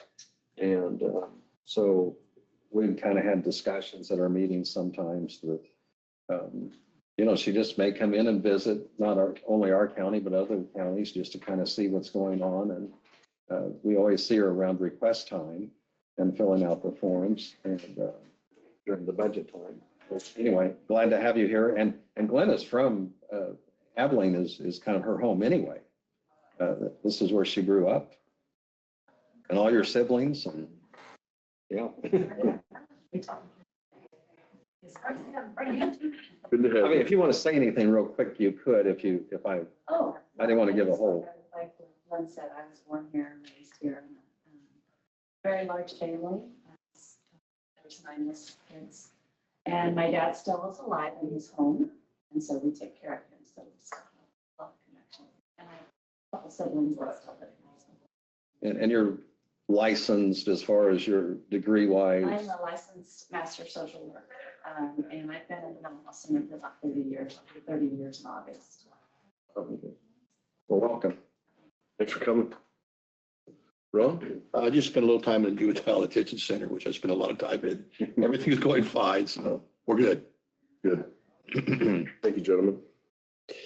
No petitions or proclamations. We'll open up for a period of public comment. If County Administrator General Dr. Wolf would read the rules, please. For the Open Meetings Act, KSA 75-4317 and 75-4318A, as the elected board, the county commission is not allowed to meet or make any decisions without posting the meeting. They are only allowed to act on items on the agenda which they set. During their regular meeting, the county commission may allow for public comments on items not listed on the approved agenda. It is at the discretion of the county commission if they allow comments on agenda items. If you wish to provide comments, please come forward to the podium and state your name and address. If you are online, raise your hand and we will unmute you. Please state your name and address. Each person may speak for 3 minutes. The allotted time will start after the speaker has given his or her name and address. Public comments shall be addressed to the county commission only and not to the speaker or the audience. Only the county commission will be permitted to ask the speaker questions. The public comment period is not a back and forth discussion with the county commission. You should make your views and input known to them, but it is not a time to ask them questions. You should not expect them to respond to your comments. Comments may express support or agreement with the previous speakers, but in the interest of time, please do not repeat the same information. You may state something to the effect of your name and address and you agree with the previous speaker. It is important to maintain a respectful, non-threatening atmosphere for anyone who would like to speak. Please do not engage in such actions as cheering, booing, clapping, insults, threats, etc. Any comments? No comments. Moving down to reports of county officers, County Administrator Janelle Dockendorf. Commissioners, we have filled the open position, the assistant county attorney position, which is great. Don't remember when he's going to start now, but it's filled, so that's a good thing. We filled the public works in the highway department, that position as well, and the jailer position. So we're moving along. We do have 2 open positions in dispatch, which we're starting to advertise. The 2 trainees that are going through the process right now will be on their own at the end of this month. So that is good. That puts the jail at full staff, right? Yes, yes, it does. So good news. And the Public Works Department is working on the road plan for a micro sealing that we'll be planning on doing this year, working with Vance Brothers to see what roads that they would recommend. And we'll finalize that. Yesterday was Legislators' Day for EMS, so they were there at the Capitol. So I haven't had a chance to talk to John, but we'll see how that goes. And the LED project, lighting project that you had approved last month is moving along. Stroll Hall is completed. Lights look really good. Marcus actually had a chance to run out there, so that helps. And then they're working on the health department and EMS and then our public works departments. So hopefully we'll be done by the end of next week. I believe end of next week. So Come back at the end of next week. yeah, so that is good. Good to know. Thank you. Questions, Commissioner? And so the LED lights is to give us better lighting and save money to the county. Yes, yes. We even got a little bit of a rebate program on that too, with the actual equipment that we bought through this program. So good Saved news. us a little money. County Councilor, no report today. He comes in once a month. He'll be here next week. He'll be here next week. I'm moving down to notices, communications, County Clerk Jennifer Gayton. I do have that the commissioners will attend the Dickinson County Conservation District's 81st Annual Meeting and Awards Dinner. That will be Thursday, February 12th at 6 p.m. and it will be located at Sturl Hall at 619 North Rogers Street in Abilene. Thank you. And I think she has that you and Ron are attending. Lynn, is that something? I will, yes. All 3 of us. Wow. I don't have it very often. I like it. It's a very informative meeting and I think I've been to one. yeah. How some of our locals get recognized. And it's, yeah. We're good. We got a couple events in February coming up. Okay, without further ado, let's go ahead and discuss the neighbor-to-neighbor funding request.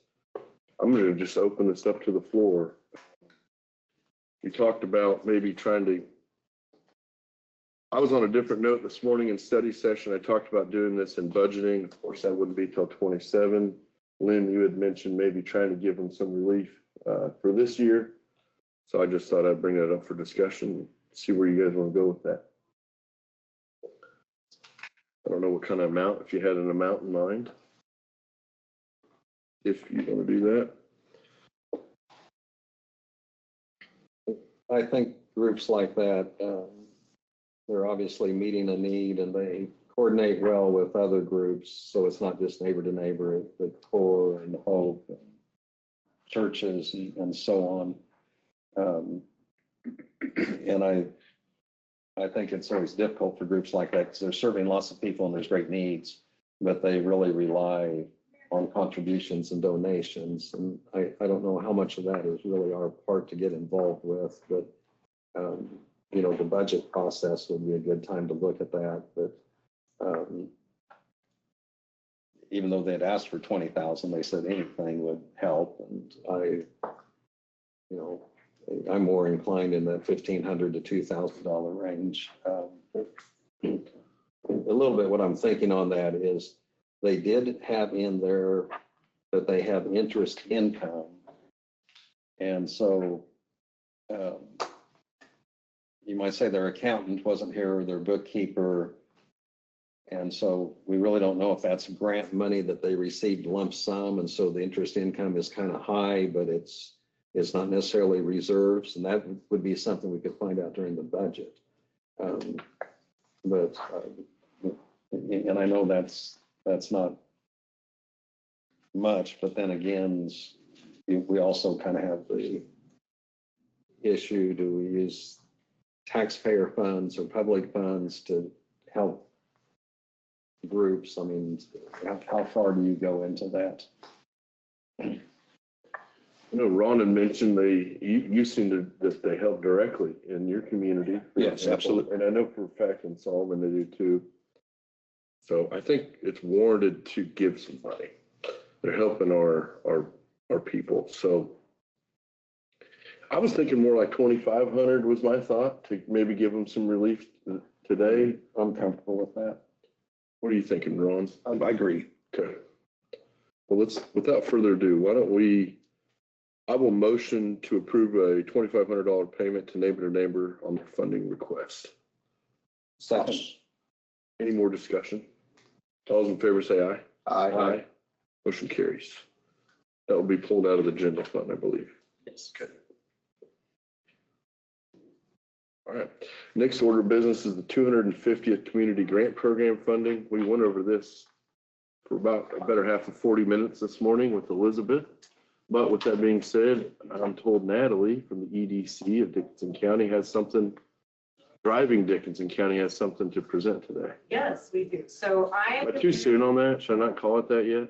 Yeah, I've been started on the phone. I'm Okay. trying to get used to it, but Okay. we're getting there. I'm gonna start saying it. So, like Jackie, I'm gonna have Jackie, my wonderful, amazing new marketing director, pulled a rabbit out of her hat this morning because I told her the 17th for a logo. But when we came back last week, I said, I need it sooner than that.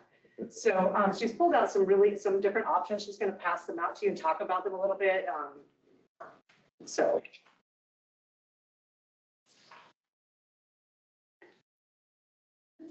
Thank you. Unless you. I have 2 more copies, but I'll We need. can share. I appreciate that.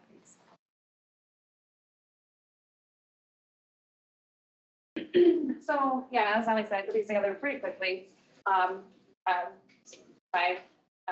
The first one you can see, the 250 is 3-fold strong. Dickinson County just kind of anchors. For me, that's the simple, less is more. I really like that. I think it'll play nicely on different products or different posters, or if anybody wants to do merch. It's a pretty, it's minimal colors, 3 colors, so that's as well, you good as well. It'll look good in a single color. So the top one is probably my preference, but I gave a couple other options and I can do some tweaking if you guys have thoughts or feedback that you want. So top one, first page. That's probably one that I would leave with, yeah. Okay. But if you're like getting the couple extras that are in there with reference of the county, we could try to incorporate that, or if you have other thoughts. I kind of looked at your logo that you have and tried to make it kind of match a little bit with that so they knew. But again, when you're marketing, like she said, less is more. And if someone can't afford the 3 colors, it'll still look good in the 1 color. You can still tell it everything else. If someone just needs blue colors because they can't afford a 3-color print. Great job. Yeah. I like the second one, only because our county's You know, there. first one and second one are kind of like. Yeah, same, like. So- So And the the thing about it was, Yeah. we can have the top one be the primary, Okay, and then it can be alternate for variations that would include the background of the county. Because that third one would look great, I think, on a t-shirt. okay. But you think about just promoting it in town, like a solid banner might just be the front one. But yeah, we can make alternate versions. So if you're happy with that one, I will, I don't know, get the art file finalized and share it. What you I like like that the second one? That's my favorite, but I'm not gonna, What's Mike it? die on this hill. This is your funding, this is your program. We'll do. I just like it because our county's in it and it kind of emulates our logo. So the Really county's in the last one too, with the front one. Did you see that? Yeah, It doesn't have the stripes. It doesn't have the Right. little banner. you fill that space on the second one really well. You keep that, Mhm. well, I like that design, but that's just. Kind of captures the eye gauge as far as when you look and the color and the balance and the 5 stars and Dickinson County. a lot of subtle themes. So that the second one will probably look good on merch items. I Okay. don't know. You're thinking this one for more banners, your first one? Yeah, I don't, yeah, because this one, the second one, when we incorporate the background of the county, when you try and put it on a banner, if you wanted to have it in a parade, I mean, it's just gonna be a portrait style. It's not gonna look pretty landscape. I don't know where they are, but I honestly, I kind of leave it up to you guys. You guys what's doing it. Over. And if there's, sometimes in advertising and so on, I mean, they'll show where you have two choices and which one do you want to use Yes. for your We could do that. business, your, First two would be mine. the first two. I like the emphasis of the 250. Oh, I That's what this whole program is about, is the 250. So when you have that front and center, it looks just, but again, we wanted to stay in line with. I understand what you're talking about, size and stuff. It's kind of a complicated. Yeah, there's Well, the first one. layers. Yeah, well, I mean, on certain things though, like you're indicating, certain things that wouldn't fit. Different material. Yeah. Jennifer had a thought, put the county right here instead of the star. Oh, I could do that. Yeah, we could do that. Let's do that. That would be good. Okay. I don't know, like, Yeah. Yeah, like no, our county We can guys. still, we can. Don't be jazzed up so, about I it. think, keeping the front one and the third one is what I would probably do. I don't know if I can figure out the way to do the Dickinson County. Why are you not liking the stripes on the other one? Can you give us a background of why you're not favored?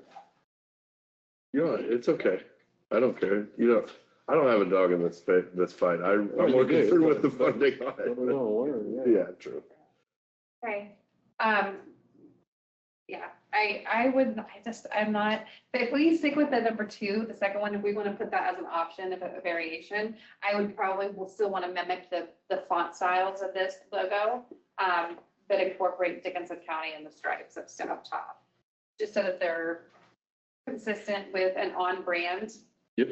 With the, otherwise, when you get different variations of even though it's all celebrating the same thing, when you get different variations, it's hard to say who's the host of that image or whatnot. So Go first one. best way to explain it. They'll say Dickinson County, so.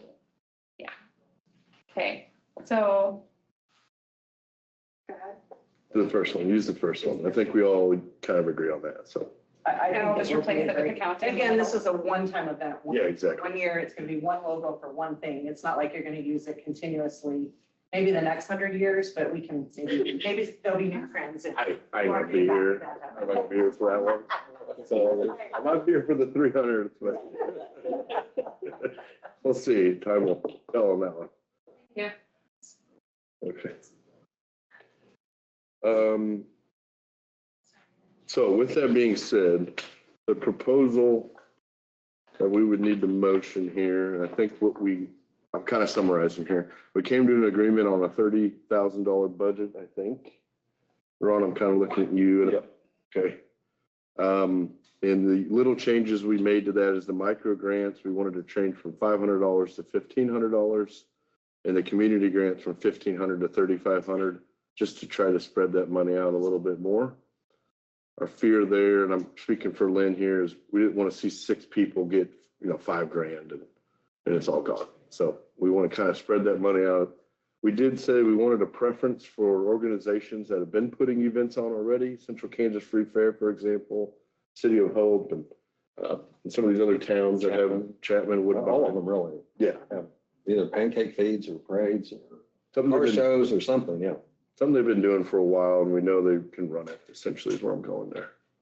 So, So is there a clause in there to use the logo on all marketing materials? In the guidelines there is, yes, yes. Great.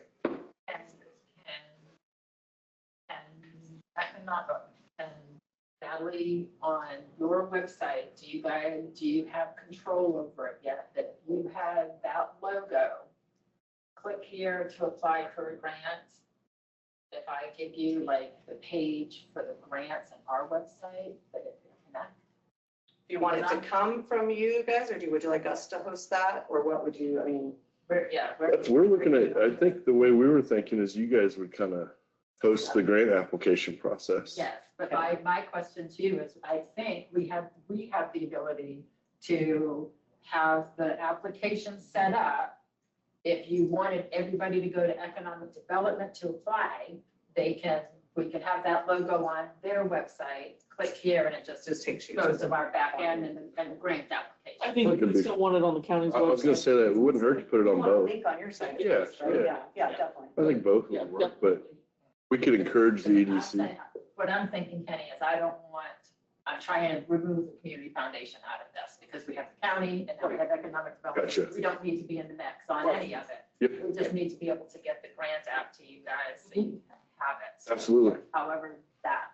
Link in those two places and that should be. I don't see why we could. I don't want to speak for Natalie here, but Yeah, no, I'm willing to help promote it and do whatever. I mean, it's a great thing to do. Reuniting our community over a celebration is always good, our county. okay.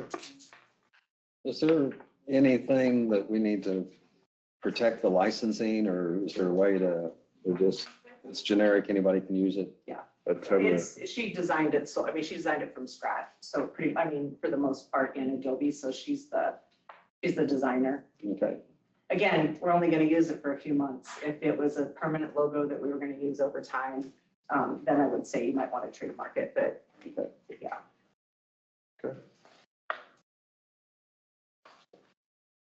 Great job on the Yeah. design work and also you kind of gave us a little bit of an outline.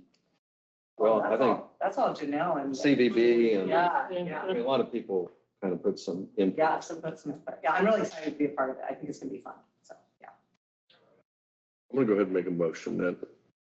Our motion would be to approve the American 250 Community Grant Program through Dickinson County with a budget of $30,000.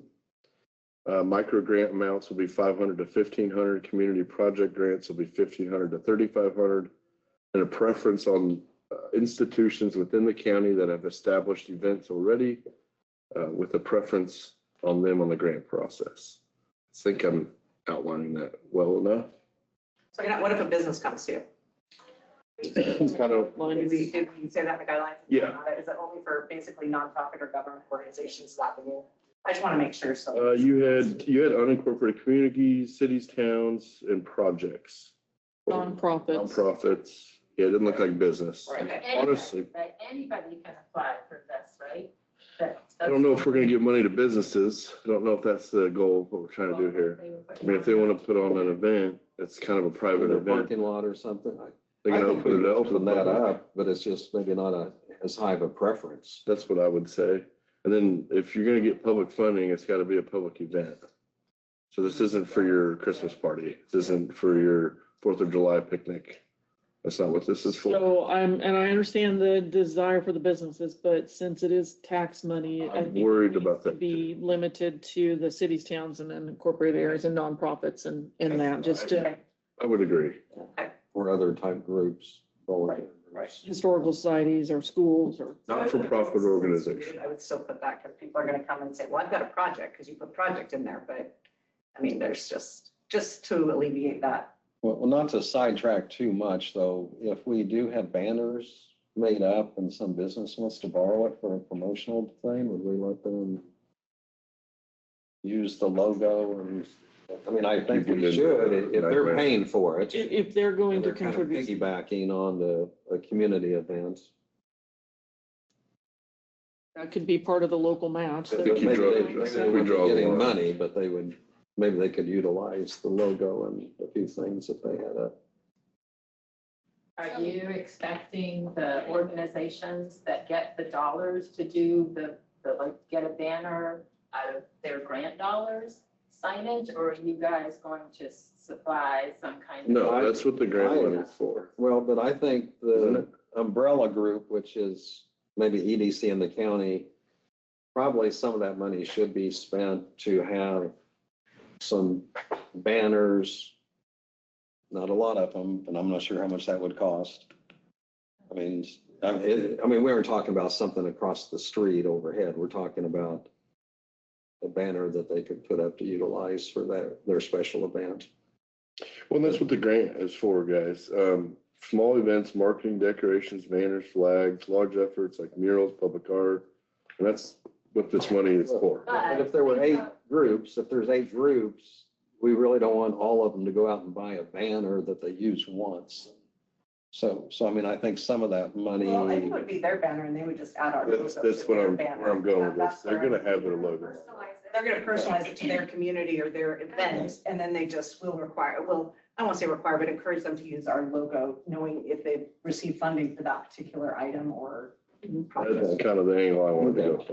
Yeah. That makes, If you're applying for this money in some way, this needs to be incorporated into your material. Right.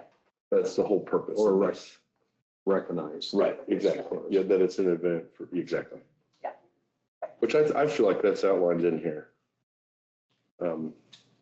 Plus, you're gonna review all the applications. Exactly, and that's the part I was gonna, just about to say.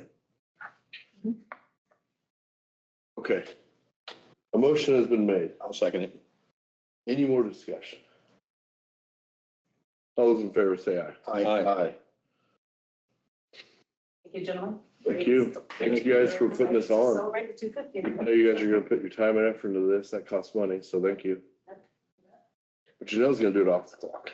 that's right. That's right, yeah. Thank you, guys. Thank you. Okay.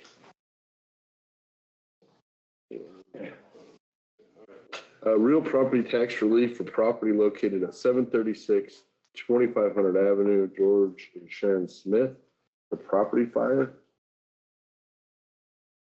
I don't think I've actually had one of these before. No, probably not, so. I am looking at the house. Gentlemen, I don't think they can live in there anymore.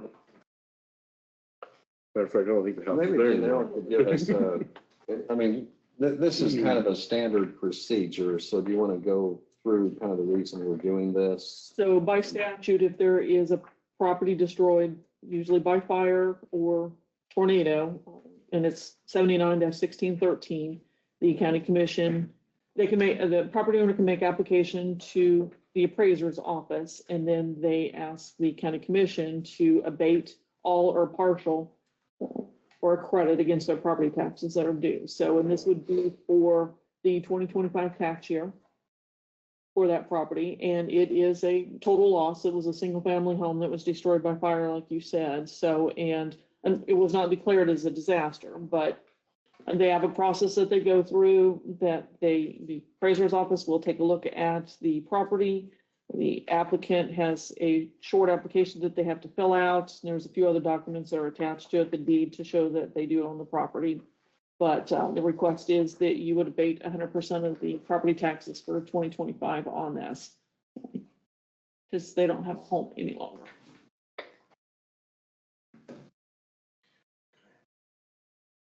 So I would go ahead and make that motion that we do the property tax relief on this property located at 736 2500 Avenue.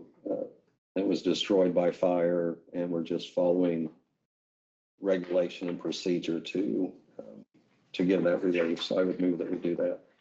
I'll second it. Any more discussion? All those in favor say aye. Aye. Motion carries. You know, I talked to someone, they work with the Red Cross, and there were the other week or weekend, or there was like 4 fires and such. And so they responded to get help, and that they could on their part, but also I talked to a few people, they went out and put batteries in for their smoke alarms, and someone else went out and purchased some because they found out the one they had hardly had a beep to it when it's even with a battery in it, and those things wear out. So, you know, it's just tragic and sad, some of the stuff we've had happen. So. I agree. Any closing remarks, commissioners? Right here. Might I have a couple minutes? Yeah. A couple things we didn't get through in the work session, just some things to put on your radar. So I'd like to plan, if you're comfortable with it, the PBC board meeting on the 26th. We're, according to the bylaws that we have, and that is one thing that I'm asking that we update, and I've got, Aaron has taken a look at them as well, but it says that we're supposed to have an annual meeting in January, which we've not done that before, so, but as an on needed basis, make that change there as well. And then I'd like to set up a meeting with the city and the schools as well, all the cities and the schools for an upcoming time, and we'll talk about upcoming budget year and things like that, and kind of get their thought as to what they're gonna do. And then also see if you're interested in participating in the County Government Day at the Capitol, which is actually a Tuesday, it's March 3rd. I am. Okay, And I'll be down there. okay. Here's my tentative plan.